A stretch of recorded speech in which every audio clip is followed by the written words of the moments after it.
ओम गं गणपते नमः। आप सभी का मेरे चैनल पर बहुत बहुत स्वागत है। इस वीडियो में हम बृहस्पतिवार व्रत कथा सुनेंगे। बृहस्पतिवार का दिन भगवान विष्णु और बृहस्पति देव जी को समर्पित है।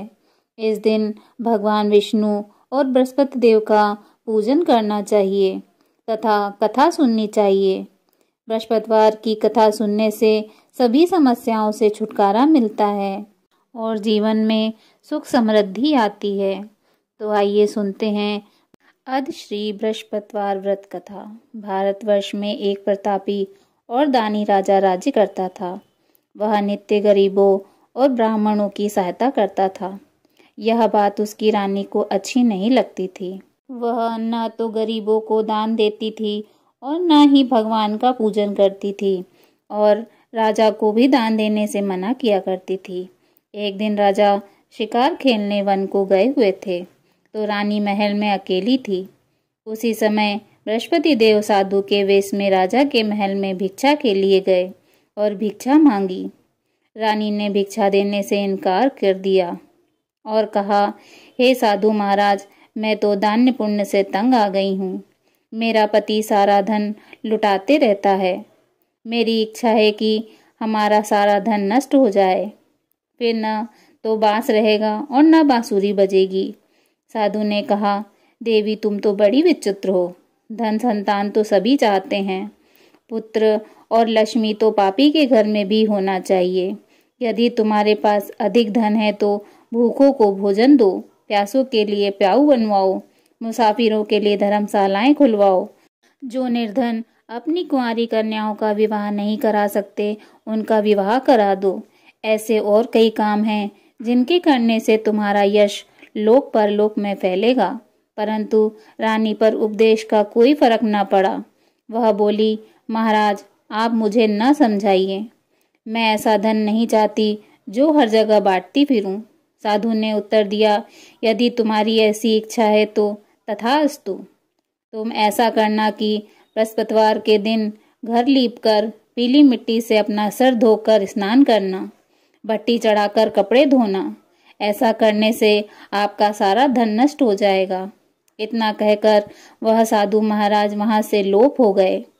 साधु के अनुसार कई बातों को पूरा करते हुए रानी को केवल 3 बृहस्पतिवार ही बीते थे कि उसकी समस्त धन संपत्ति नष्ट हो गई। भोजन के लिए राजा का परिवार तरसने लगा। तब एक दिन राजा ने रानी से बोला कि हे रानी, तुम यहीं रहो, मैं दूसरे देश को जाता हूँ, क्योंकि यहाँ पर सभी लोग मुझे जानते हैं, इसलिए मैं कोई छोटा कार्य भी नहीं कर सकता। ऐसा कहकर राजा परदेश चला गया। वहाँ जंगल से लकड़ी काटकर लाता और शहर में बेचता। इस तरह अपना जीवन व्यतीत करने लगा। इधर राजा के परदेश जाते ही रानी और दासी दुखी रहने लगी। एक बार जब रानी और दासी को 7 दिन तक बिना भोजन के रहना पड़ा तो रानी ने अपनी दासी से कहा, हे दासी, पास के ही नगर में मेरी बहन रहती है। वह बड़ी धनवान है। तू उसके पास जा और कुछ ले आ ताकि थोड़ी बहुत गुजर बसर हो जाए। दासी रानी की बहन के पास गई। उस दिन गुरुवार था और रानी की बहन उस समय बृहस्पतिवार व्रत की कथा सुन रही थी। दासी ने रानी की बहन को अपनी रानी का संदेश दिया, लेकिन रानी की बड़ी बहन ने कोई उत्तर नहीं दिया। जब दासी को रानी की बहन से कोई उत्तर नहीं मिला तो वह बहुत दुखी हुई और उसे क्रोध भी आया। दासी ने वापस आकर रानी को सारी बात बता दी। सुनकर रानी ने अपने भाग्य को कोसा। उधर रानी की बहन ने सोचा कि मेरी बहन की दासी आई थी, परंतु मैं उससे नहीं बोल सकी, इससे वह बहुत दुखी हुई होगी। कथा सुनकर और पूजन समाप्त करके वह अपनी बहन के घर आई और कहने लगी, हे बहन, मैं बृहस्पतिवार का व्रत कर रही थी। तुम्हारी दासी मेरे घर आई थी, परंतु जब तक कथा होती है तब तक न उठते हैं और न ही बोलते हैं, इसलिए मैं नहीं बोली। कहो दासी क्यों आई थी? रानी की बहन बोली, बहन तुमसे क्या छिपाऊं, हमारे घर में खाने तक को अनाज नहीं है। ऐसा कहते कहते रानी की आंखें भर आईं। उसने दासी समेत पिछले 7 दिनों से भूखे रहने तक की बात अपनी बहन को विस्तार पूर्वक सुना दी। रानी की बहन बोली, देखो बहन, भगवान बृहस्पति देव सबकी मनोकामना पूर्ण करते हैं। देखो शायद तुम्हारे घर में अनाज रखा हो। पहले तो रानी को विश्वास नहीं हुआ, पर बहन के आग्रह करने पर उसने अपनी दासी को अंदर भेजा तो उसे सचमुच अनाज से भरा एक घड़ा मिल गया। यह देखकर दासी को बड़ी हैरानी हुई। दासी रानी से कहने लगी, हे रानी, जब हमको भोजन नहीं मिलता तो हम व्रत ही तो करते हैं, इसलिए क्यों ना इनसे व्रत की विधि और कथा पूछ ली जाए ताकि हम भी व्रत कर सकें। तब रानी ने अपनी बहन से बृहस्पतिवार व्रत के बारे में पूछा। उसकी बहन ने बताया, बृहस्पतिवार व्रत में चने की दाल और मुनक्का से विष्णु भगवान का केले के जड़ में पूजन करें तथा दीपक जलाएं, व्रत कथा सुनें और पीला ही भोजन करें। इससे बृहस्पति देव प्रसन्न होते हैं। व्रत और पूजन विधि बताकर रानी की बहन अपने घर लौट आई। 7 दिन बाद जब गुरुवार आया तो रानी और दासी ने व्रत रखा। गुड़साल से जाकर चना और गुड़ ले आई। फिर उसने केले की जड़ तथा विष्णु भगवान का पूजन किया। अब पीला भोजन कहाँ से आए, इस बात को लेकर दोनों बहुत दुखी थीं। चूंकि उन्होंने व्रत रखा था, इसलिए बृहस्पति देव उनसे प्रसन्न थे। इसीलिए वे एक साधारण व्यक्ति का रूप धारण कर 2 थालों में सुंदर पीला भोजन दासी को दे गए। भोजन पाकर दासी प्रसन्न हुई और फिर रानी के साथ मिलकर भोजन ग्रहण किया। उसके बाद वे सभी गुरुवार को व्रत और पूजन करने लगी। बृहस्पति भगवान की कृपा से उनके पास फिर से धन संपत्ति आ गई, परंतु रानी फिर से पहले की तरह आलस करने लगी। तब दासी बोली, देखो रानी, तुम पहले भी इसी प्रकार आलस्य करती थी। तुम्हें धन रखने में कष्ट होता था, इसी कारण से सभी धन नष्ट हो गया, और अब जब भगवान बृहस्पति देव की कृपा से धन मिला है तो तुम्हें फिर से आलस्य होता है। रानी को समझाते हुए दासी कहती है कि बड़ी मुसीबतों के बाद हमने यह धन पाया है, इसलिए हमें दान पुण्य करना चाहिए, भूखे मनुष्यों को भोजन कराना चाहिए और धन को शुभ कार्यों में खर्च करना चाहिए, जिससे तुम्हारे कुल का यश बढ़ेगा, स्वर्ग की प्राप्ति होगी और पितर प्रसन्न होंगे।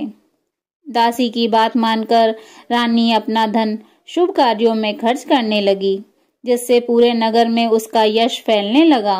एक दिन राजा दुखी होकर जंगल में पेड़ के नीचे आसन जमाकर बैठ गया। वह अपनी दशा को याद करके व्याकुल होने लगा। बृहस्पतिवार का दिन था। एकाएक उसने देखा कि निर्जन वन में एक साधु प्रकट हुए हैं। वह साधु वेश में स्वयं बृहस्पति देवता थे। लकड़हारे के सामने आकर बोले, हे लकड़हारे, इस सुनसान जंगल में तू किस चिंता में बैठा है? लकड़हारे ने दोनों हाथ जोड़कर प्रणाम किया और उत्तर दिया, महात्मा जी, आप सब कुछ जानते हैं, मैं क्या कहूँ। यह कहकर रोने लगा और साधु को अपनी आत्मकथा सुनाई। महात्मा जी ने कहा, तुम्हारी स्त्री ने बृहस्पति के दिन बृहस्पति भगवान का निरादर किया है, जिसके कारण रुष्ट होकर उन्होंने तुम्हारी यह दशा कर दी। अब तुम चिंता को दूर कर कर मेरे कहने पर चलो तो तुम्हारे सब कष्ट दूर हो जाएंगे और भगवान पहले से अधिक संपत्ति देंगे। तुम बृहस्पति के दिन कथा किया करो।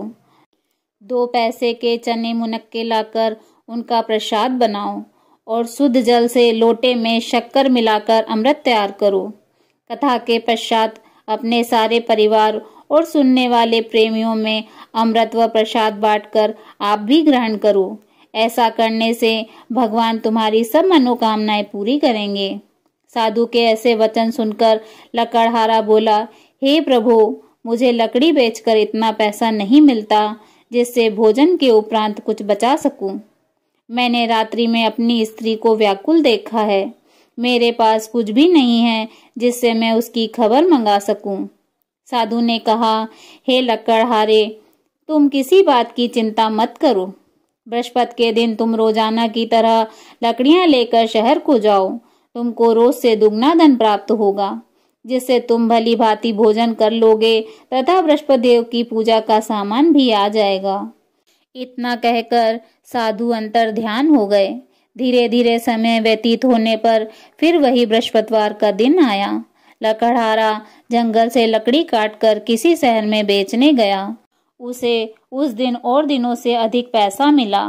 राजा ने चना गुड़ आदि लाकर गुरुवार का व्रत किया। उस दिन से उसके सभी कलेश दूर हुए। परंतु जब दोबारा गुरुवार का दिन आया तो बृहस्पतिवार का व्रत करना भूल गया। इस कारण बृहस्पति भगवान नाराज हो गए। उस दिन उस नगर के राजा ने विशाल यज्ञ का आयोजन किया तथा शहर में यह घोषणा करा दी कि कोई भी मनुष्य अपने घर में भोजन न बनाए, न आग जलाए। समस्त जनता मेरे यहाँ भोजन करने आए। इस आज्ञा को जो न मानेगा उसे फांसी की सजा दी जाएगी। इस तरह की घोषणा संपूर्ण नगर में करवा दी गई। राजा की आज्ञा अनुसार शहर के सभी लोग भोजन करने गए, लेकिन लकड़हारा कुछ देर से पहुंचा, इसलिए राजा उसको अपने साथ घर ले गए और ले जाकर भोजन करा रहे थे। तभी रानी की दृष्टि उस खूंटी पर पड़ी जिस पर उनका हार लटका हुआ था। वह वहां दिखाई नहीं दिया। रानी ने निश्चय किया कि मेरा हार इसी मनुष्य ने चुरा लिया है। उसी समय सिपाहियों को बुलाकर उसको कारागार में डलवा दिया।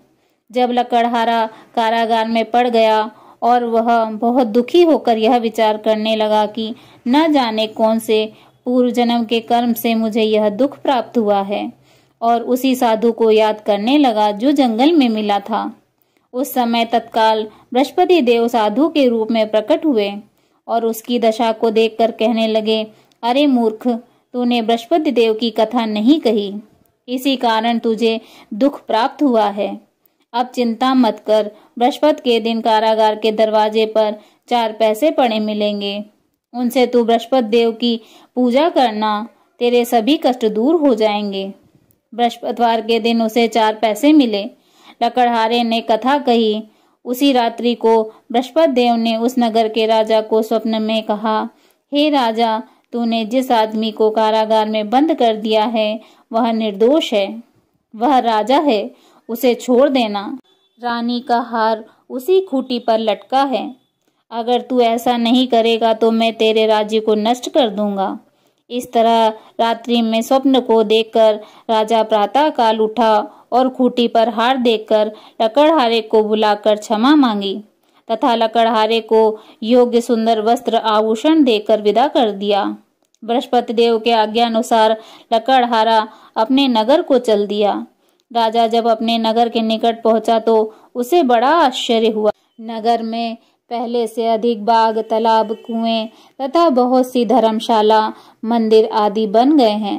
राजा ने पूछा कि यह किसका बाग और धर्मशाला है? तब नगर के सब लोग कहने लगे, यह सब रानी और बांदी के हैं। तो राजा को आश्चर्य हुआ और गुस्सा भी आया। जब रानी ने यह खबर सुनी कि राजा आ रहे हैं तो उन्होंने बांदी से कहा, हे दासी, देख राजा हमको कितनी बुरी हालत में छोड़ गए थे। हमारी ऐसी हालत देखकर वह लौट न जाएं, इसलिए तू दरवाजे पर खड़ी हो जा। आज्ञा अनुसार दासी दरवाजे पर खड़ी हो गई। राजा आए तो उन्हें अपने साथ लिवा लाई। तब राजा ने क्रोध करके अपनी रानी से पूछा कि यह धन तुम्हें कैसे प्राप्त हुआ है? तब उन्होंने कहा, हमें यह सब धन बृहस्पति देव की कृपा से प्राप्त हुआ है। राजा ने निश्चय किया कि 7 रोज बाद तो सभी बृहस्पति देव का पूजन करते हैं, परंतु मैं प्रतिदिन दिन में 3 बार कहानी तथा रोज व्रत किया करूंगा। अब हर समय राजा के दुपट्टे में चने की दाल बंधी रहती तथा दिन में 3 बार कहानी कहते। एक रोज राजा ने विचार किया, चलो अपनी बहन के यहाँ हो आए। इस तरह निश्चय कर राजा घोड़े पर सवार हो अपनी बहन के यहाँ चलने लगा। मार्ग में उसने देखा कि कुछ आदमी एक मुर्दे को लिए जा रहे हैं। उन्हें रोककर राजा कहने लगा, अरे भाइयों, मेरे बृहस्पति देव की कथा सुन लो। वे बोले, लो हमारा तो आदमी मर गया है, इसको अपनी कथा की पड़ी है। परंतु कुछ आदमी बोले, अच्छा कहो, हम तुम्हारी कथा सुनेंगे। राजा ने दाल निकाली और जब कथा आधी हुई थी कि मुर्दा हिलने लग गया, और जब कथा समाप्त हो गई तो राम राम कर कर मनुष्य उठकर खड़ा हो गया। आगे मार्ग में उसे एक किसान खेत में हल चलाता मिला। राजा ने उसे देखा और उससे बोला, अरे भैया, तुम मेरी बृहस्पतिवार की कथा सुन लो। किसान बोला, जब तक मैं तेरी कथा सुनूंगा तब तक 4 हरिया जोत लूंगा। जा अपनी कथा किसी और को सुनाना। इस तरह राजा आगे चलने लगा।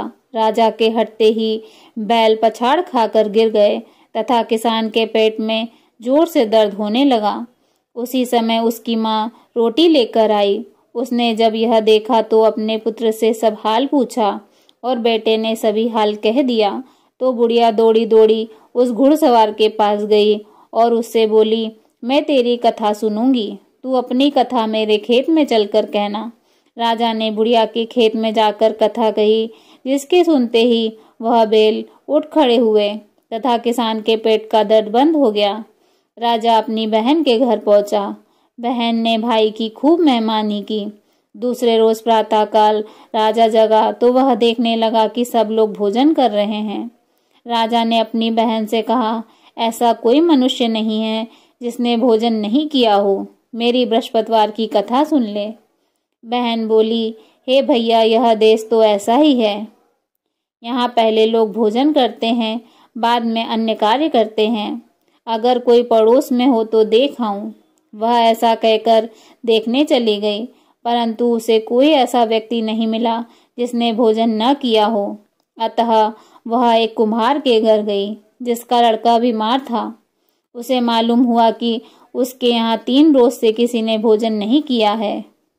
रानी ने अपने भाई की कथा सुनने के लिए कुम्हार से कहा। वह तैयार हो गया। राजा ने जाकर बृहस्पतिवार की कथा कही, जिसको सुनकर उसका लड़का ठीक हो गया। अब तो राजा की प्रशंसा होने लगी। एक रोज राजा ने अपनी बहन से कहा, हे बहन, हम अपने घर को जाएंगे, तुम भी तैयार हो जाओ। राजा की बहन ने अपनी सास से कहा। सास ने कहा, हाँ चली जा, परंतु अपने लड़कों को मत ले जाना, क्योंकि तेरे भाई की कोई औलाद नहीं है। बहन ने अपने भाई से कहा, हे भैया, मैं तो चलूंगी, परंतु कोई बालक नहीं जाएगा। राजा बोला, जब कोई बालक नहीं चलेगा तब तुम ही क्या करोगी। बड़े दुखी मन से राजा अपने नगर को लौट आया। राजा ने अपनी रानी से कहा, हम निर्वंशी हैं, हमारा मुंह देखने का धर्म नहीं है और कुछ भोजन आदि नहीं किया। रानी बोली, हे प्रभु, बृहस्पति देव ने हमें सब कुछ दिया है, वह हमें औलाद अवश्य देंगे।